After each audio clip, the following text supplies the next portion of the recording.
It's actually a huge mistake for you to assume that every promotion opportunity will involve fair competition.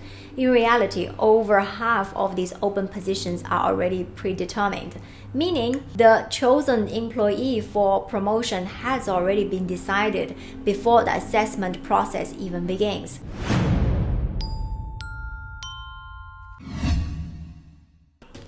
Here's a scenario high-performing managers often face. You are doing everything right to earn a promotion to the executive rank. You've consistently delivered the results. You exceed expectations on your projects, and you've tried your best to show your leadership qualities. You can almost touch and chase the next step up the career ladder to the C-suite. And you've eagerly awaited for the recognition and the reward you've long deserved. However, as time goes by, nothing really happened. Doubts start to creep in you. Does your organization even notice your outstanding performance and readiness for the next level position? Are you truly the best candidate for the senior leadership roles? Are you good enough? Your patience now goes down, and you start to get demotivated. It's time to reflect whether the promotion you ever wanted will happen. In this video, I will share the reason why you are not promoted to the senior leadership roles. In case you are new to this channel, my name is Tiffany Cheng. I'm the former Communication Vice President of the Volvo Group and Atlas Copco Group. Now, I help middle management in large organizations get top leadership positions through influence, so they can make more impact more and feel accomplished and fulfilled. If you want more content on this topic, be sure to subscribe to this channel and click the bell button to be notified when I post new videos every single week. I also want to let you know the free masterclass 6 steps to advance your career from middle to senior leadership positions, even if you don't have the opportunity, is still open. If you want to learn more about fast-tracking your career from middle to top management, or if you want to apply to join the 1% Academy program, be sure to stick around to the very end of the video for announcement how you can join both. Well, the number one reason your manager is not promoting you is because your manager is holding you back. When an employee leaves a position, what does it really mean for the manager? Firstly, high employee turnover rates can create significant challenges for managers, including hiring freeze, budget cuts. This could especially hurt your manager in a recession or downturn cost-saving scenario. When you leave your position, it's highly likely the company will eliminate that position and your manager will be tight on their resources. And second is, if you have been doing your current job for a fairly long time and you're very good at it, replacing this position can be very difficult for your manager. It could take him or her up to half a year or even more to train somebody to be able to as good as you.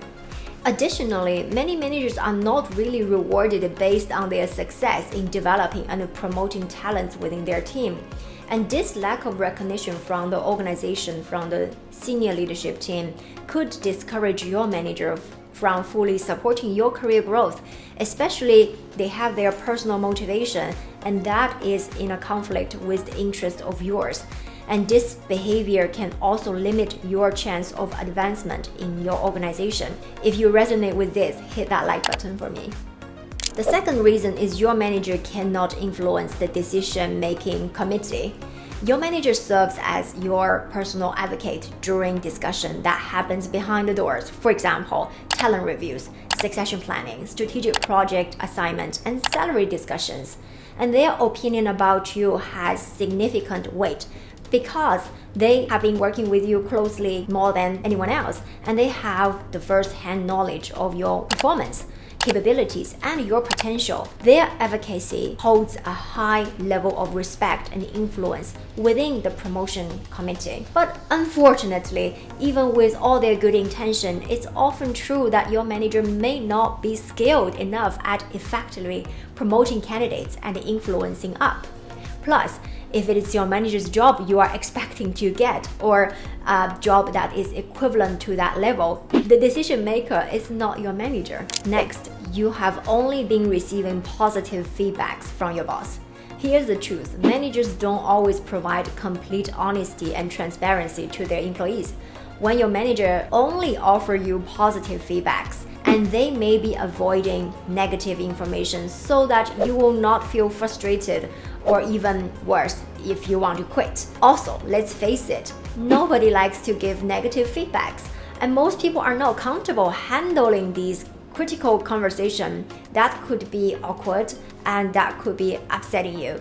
And these improvement areas or negative aspects eventually come to the table during the candidate assessment process. Next, if you have excelled in your current role for over 4 to 5 years and you're not getting promoted, this could be because of a lack of capacity for the responsibility that comes with the higher role. When it comes to the executive position, promotions are not only based on your performance in your current job, but also on your potential to succeed in the higher level positions. Let's take an example of marketing director who maybe struggle to be promoted to the VP of marketing. When transitioning from being a marketing director to a VP, you will notice the expectations and requirements changes significantly. The VP role demands not only exceptional marketing expertise, managing projects, giving trainings, and delivering results, but also you need to be able to influence up, manage a diverse team, solve conflict, and align various interests across different divisions and functions. It requires a broader competence and a soft skill sets that goes beyond the competence that is required at the marketing director level. To some people, this may sound very unfair. If you don't let me try, how would you ever know I have the capacity? However, matching competence with job responsibilities is your manager's job. And to your manager, they are seeing you perfectly at where you are right now. So to them, they are doing the right thing by keeping you in your current position. The next, that you may see many of your company's promotions are unfair. It's actually a huge mistake for you to assume that every promotion opportunity will involve fair competition. In reality, over half of these open positions are already predetermined, meaning the chosen employee for promotion has already been decided before the assessment process even begins. This is especially true in executive level selections. This number could be even up to 100%. Even in a fair and transparent process, the job is open for application. For example, your chance of securing a promotion at a senior position may only be around 20%. This means that if you approach the candidacy process without the knowledge and strategy, you'll end up being disappointed and discouraged.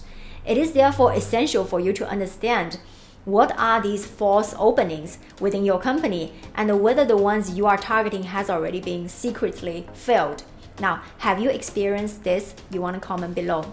The next is that you only have one sponsor propose you as a candidate in a senior role. In senior leadership positions, you may not be able to directly apply for the promotion. Instead, an executive or senior leader must put forward your name. And one common mistake I often see people making is they rely solely on one sponsor or one person in executive team. Today, organizational changes happen so frequent and so rapid. This means that if you only have one sponsor or one key supporter, once they change their position or leave the company, all the recognition, all the credibility you've built with that person will just be gone or be at risk. What you want to do is to have a diverse network of sponsors and supporters within your organization in the senior executive team. This means building relationship with multiple individuals who can champion your work and advocate for your growth and for your career advancement. When you have a broader network of sponsors, you can increase your resilience to organizational changes, leadership changes, and ensure that your accomplishments and potential are recognized by multiple influential stakeholders. Therefore, you need a broader network of executives who are familiar with your work and can greatly enhance that likelihood for you to be promoted. When influential individuals within your network know you well and they can recognize your accomplishments, they can actively endorse you as a candidate. Of course, your chance improve even further if your current manager take the initiative and propose your name for that promotion as well. So never forget about your current line manager. The next mistake is that you do not understand the dynamics of internal promotion. It's actually a common misconception that most companies prefer internal candidates when they fill in executive positions. I had this assumption for many years until my personal experience as the second VP proved I was wrong. The second company where I was appointed as VP is a very traditional Swedish iconic company with 150 years history. It is the largest by market cap in Sweden.